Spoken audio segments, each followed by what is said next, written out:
ആപ്കി അദാലത്തിൽ producer, director, actor Firoz ഖാന്റെ മേലുള്ള കുറ്റാരോപണം ഇദ്ദേഹത്തിന് വളരെ വേഗം ദേഷ്യം വരുന്നു എന്നുള്ളതാണ്.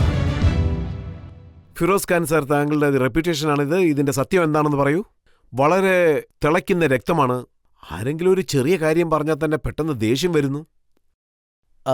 അതായത് രജിത് സാർ, എൻ്റെ അച്ഛൻ വന്നിട്ട് ഒരുപാട് ദേഷ്യപ്പെടുന്ന ആളാണ്. എന്നെ കൈ കൊണ്ടിങ്ങനെ പിടിച്ച് കമ്പെടുത്ത് നല്ലതുപോലെ അടിക്കും. 13 വയസ്സിലെ തന്നെ ഞാൻ ഒരുപാട് കുസൃതിയൊക്കെ കാണിക്കുമായിരുന്നു. പക്ഷെ അച്ഛൻ വന്നിട്ട് നല്ല സ്ട്രിക്റ്റാണ്. പക്ഷേ രാത്രി സമയത്ത് അദ്ദേഹം തല മുതൽ കാല് വരെ നല്ല സ്നേഹം കാണിക്കും. എന്നെ എന്തിനെങ്ങനെ അടിക്കുന്നതെന്ന് ആലോചിച്ച് എനിക്ക് അദ്ദേഹത്തോട് വളരെ ദേഷ്യമായിരുന്നു. ഹെഡ് റൈറ്ററി എന്നൊന്നുണ്ടല്ലോ, അച്ഛൻ്റെ ദേഷ്യം എന്തായാലും മോനും ഉണ്ടാവുമല്ലോ. അതെനിക്കുണ്ട്. അദ്ദേഹത്തിന്റെ എഫക്റ്റ് എന്തായാലും മോനും കിട്ടുമല്ലോ. 13 വയസ്സിൽ തുടങ്ങിയ ഈ കുസൃതി കാരണം താങ്കൾക്ക് നിറയെ അടിയും കിട്ടിയിട്ടുണ്ട്. എന്നിട്ടും താങ്കളുടെ കുസൃതിക്ക് ഈ പ്രായത്തിൽ ഒരു കുറവും വന്നിട്ടില്ല. അതായത് മനുഷ്യൻ പതിയെ പതിയാണ് എല്ലാം പഠിക്കുന്നത്. അനുഭവം തന്നെയാണ് മനുഷ്യൻ്റെ ഒരു ഗുരു.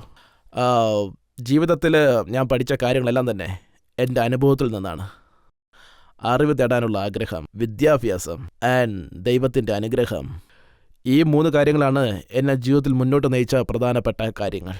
ഞാനൊരു സ്കൂൾ ഡ്രോപ്പ് ഔട്ട്. പക്ഷേ ഞാൻ ജീവിതത്തിൽ പഠിച്ച കാര്യങ്ങളെല്ലാം തന്നെ എൻ്റെ അനുഭവത്തിൽ നിന്നും, ഞാൻ പഠിച്ച കാര്യങ്ങളിൽ നിന്നും. ജീവിതത്തെ ഞാൻ നോക്കിക്കണ്ട രീതി. ദേഷ്യം താങ്കൾക്ക് മാത്രമേ വരുള്ളൂ, അതോ അക്ബറിനും സഞ്ജയ് ഖാനും ദേഷ്യം വരുമോ? ഇല്ല, ഞങ്ങളെല്ലാവരും അങ്ങനെ തന്നെയാണ്. ഇനിയിപ്പോൾ അങ്ങനെ ഇരുന്നാലും ഞങ്ങളുടെ കോപമെല്ലാം സോഡ പോലെ പെട്ടെന്ന് അങ്ങ് തീരും. 1 സെക്കൻഡ് കൊണ്ട് കയറും, 1 സെക്കൻഡ് കൊണ്ട് ഇറങ്ങും.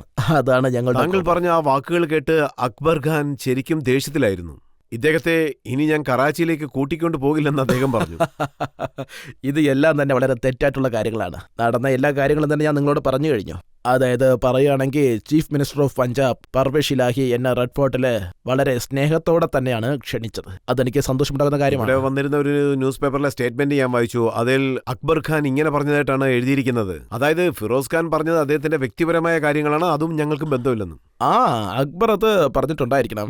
പറയുകയാണെങ്കിൽ ആ പ്രൊഡ്യൂസർ ഒരു പടത്തിന് വേണ്ടി അദ്ദേഹത്തിന്റെ ജീവിതം തന്നെ സമർപ്പിച്ചിട്ടുണ്ട്. അദ്ദേഹം ഒരു വലിയൊരു പടം എടുത്തിട്ടുണ്ട്. ആ സിനിമയിൽ എനിക്ക് തെറ്റായിട്ട് എന്തെങ്കിലും തോന്നിയിട്ടുണ്ടെങ്കിൽ അത് ലാംഗ്വേജിൻ്റെ കാര്യത്തിൽ മാത്രമാണ്. നമ്മുടെ മഹാഭാരതം ഉണ്ടാക്കപ്പെട്ടു. പറയുകയാണെങ്കിൽ അതൊരു മുസ്ലിം റൈറ്റർ എഴുതിയിട്ടുണ്ട്, റഹീം മാസൂം റസാഖ്. ആ സമയത്ത് ഒരു ക്രിറ്റിസിസം വന്നിരുന്നു, മഹാഭാരതം എങ്ങനെ ഒരു മുസ്ലിം എഴുതുമെന്ന് ചോദിച്ചിട്ട്. പക്ഷേ റായ് സാബ് ഒരു കാര്യം നന്നായിട്ട് മനസ്സിലാക്കി. മഹാഭാരതം കാഠിന്യമുള്ള സംസ്കൃതം കൊണ്ട് സംസാരിച്ചു കഴിഞ്ഞാൽ ഇപ്പോഴത്തെ ആൾക്കാർക്ക് മനസ്സിലാവില്ല എന്ന് വിചാരിച്ചു. ഇപ്പം നമ്മൾ സംസാരിക്കുന്ന ഭാഷ ഹിന്ദുസ്ഥാനി, പാരമ്പര്യമായിട്ടുള്ള ഹിന്ദി ചിലർക്ക് മാത്രമേ മനസ്സിലാവൂ. ഈ ലാംഗ്വേജിനെയൊക്കെ മുന്നോട്ട് കൊണ്ടുപോകുന്നതിന് ഈ സിനിമകൾക്ക് ഒരുപാട് പങ്കുണ്ട്. ഹിന്ദുസ്ഥാനി എന്ന് പറയുന്നത് ഉറുദു ഹിന്ദു ചേർന്ന് വന്ന ലാംഗ്വേജാണ്.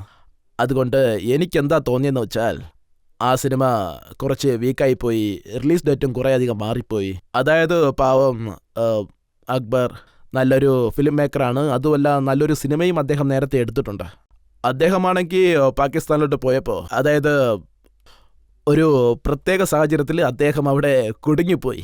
ഒരു സൈഡ് സിനിമ, ഒരു സൈഡിൽ ഫിറോസ് ഖാനും ഒരു സൈഡിൽ താജ്മഹലും.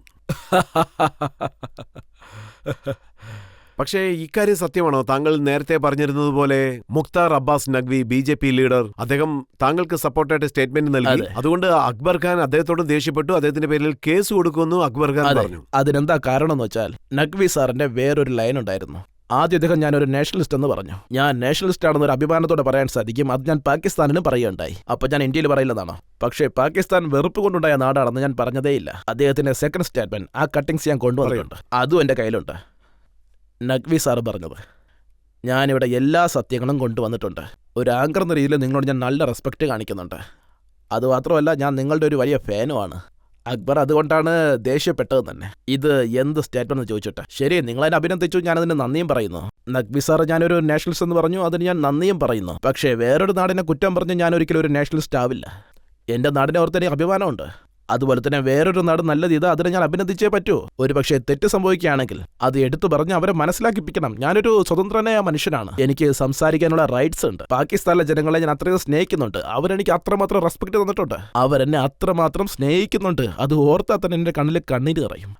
ഇത് നോക്ക്, ഇത് നഖ്വി സാറിൻ്റെ ന്യൂസാണ്. BJP സൺഡേ ന്യൂസിൽ ആക്ടർ ഫിറോസ് ഖാൻ ശരിക്കുമുള്ള രാജ്യസ്നേഹിയാണ്. അദ്ദേഹം പാകിസ്ഥാനെ കുറ്റം പറഞ്ഞതിനാലും അവിടെയുള്ള മുസ്ലിംസിനെ പറ്റി പറഞ്ഞതുകൊണ്ടും എന്ന് എഴുതിയിട്ടുണ്ട്.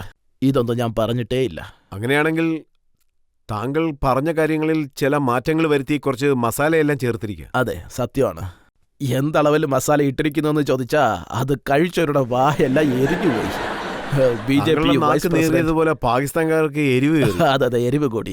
ഇങ്ങനെയുള്ള ന്യൂസൊക്കെ മീഡിയ ഇവിടെ നിന്ന് അവിടെ ഇട്ട് അവിടെ നിന്ന് ഇവിടെ ഇട്ട് ഇങ്ങനെ മാറ്റിക്കൊണ്ടേയിരുന്നു. ഒരു രീതിയിൽ അത് പ്രസിഡന്റ് മുഷറഫിന്റെ അടുത്ത് വരെ പോയി. ഇപ്പോൾ താങ്കൾ പ്രസിഡന്റ് മുഷറഫിനോട് എന്തെങ്കിലും പറയാൻ ആഗ്രഹിക്കുകയാണെങ്കിൽ എന്തായിരിക്കും പറയുക? അദ്ദേഹമല്ലേ താങ്കളെ ബാൻ ചെയ്യാൻ പറഞ്ഞിരിക്കുന്നത്?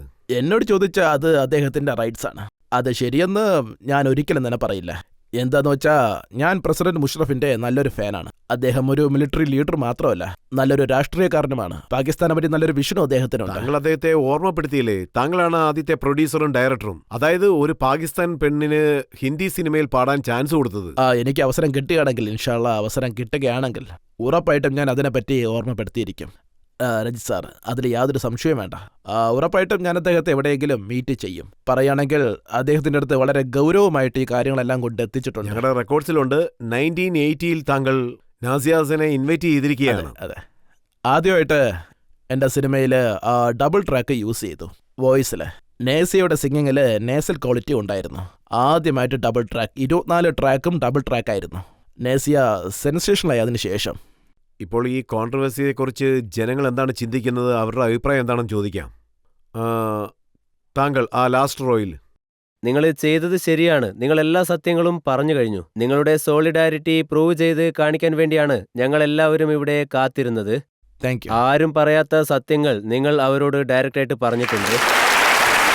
അതുകൊണ്ട് മറ്റൊരു പ്രധാനപ്പെട്ട കാര്യം, ഫിലിം ഇൻഡസ്ട്രിയിൽ പാകിസ്ഥാൻ ആർട്ടിസ്റ്റിനെ കൊണ്ടുവന്ന് സ്റ്റാറാക്കിയ ആ സിനിമ ഇൻഡസ്ട്രിയെ നിങ്ങൾ റെപ്രസെന്റ് ചെയ്യുന്നുണ്ട്. ബോർഡർ കടന്നു വന്ന് ഞങ്ങളുടെ പടങ്ങളിൽ വർക്ക് ചെയ്യുന്നുണ്ട്, ഗസലുകൾ പാടുന്നുണ്ട്. ഇപ്പോൾ അവർക്കുള്ളൊരു അവസരമാണിത്. അവരവിടെ പോയിട്ട് ഓപ്പൺ ആയിട്ട് സപ്പോർട്ട് ചെയ്യണം. ഇദ്ദേഹം ചെയ്തതിൽ ഒരു തെറ്റുമില്ല. ഇദ്ദേഹം സത്യം മാത്രമാണ് പറഞ്ഞത്. ഇദ്ദേഹം നേരിട്ട കാര്യങ്ങൾ തെറ്റാണെന്ന് അവരാണ് പറയേണ്ടത്. Thank you. Thank you. ഈ പോരാട്ടത്തിൽ താങ്കൾ ജയിച്ചിരിക്കുകയാണ്. ജനങ്ങൾ താങ്കളുടെ പക്കമാണ്. ഞാൻ ഫിറോസ് ഖാൻ സാറിനെ ഇക്കാര്യത്തിൽ അഭിനന്ദിക്കുന്നു. അദ്ദേഹം വേറൊരു സ്ഥലത്ത് പോയി, വേറൊരു രാജ്യമായിരുന്നാലും, അതായത് പാകിസ്ഥാനായാലും, നമ്മുടെ ഇന്ത്യയുടെ അഭിമാനത്തെ തല ഉയർത്തിപ്പിടിച്ചിരിക്കുകയാണ്. മുസ്ലിങ്ങൾ അഭിമാനം ഉയർത്തിപ്പിടിച്ചിരിക്കുകയാണ്. മാത്രമല്ല, ഒരു രാജ്യം താങ്കളെ ബാൻ ചെയ്തെന്ന് ഒരിക്കലും വിഷമിക്കാൻ പാടില്ല. ഈ രാജ്യത്തുള്ളവരെല്ലാം താങ്കളുടെ ഒപ്പം തന്നെയുണ്ട്. എല്ലാ മുസ്ലിങ്ങളും താങ്കളുടെ കൂടെയാണ്. ഇതുപോലെ തന്നെ ഞങ്ങളുടെ അഭിമാനം എപ്പോഴും ഉയർത്തണം. ഞങ്ങൾക്ക് എല്ലാവർക്കും ആ വിശ്വാസമുണ്ട്. ഞാൻ ഈ അവസരത്തിൽ ഒരു കവിത ചൊല്ലുവാനായിട്ട് ആഗ്രഹിക്കുകയാണ്. कठिन मरहलों से गुजरना पड़ेगा, अगर जीना है 100 बार मरना पड़ेगा.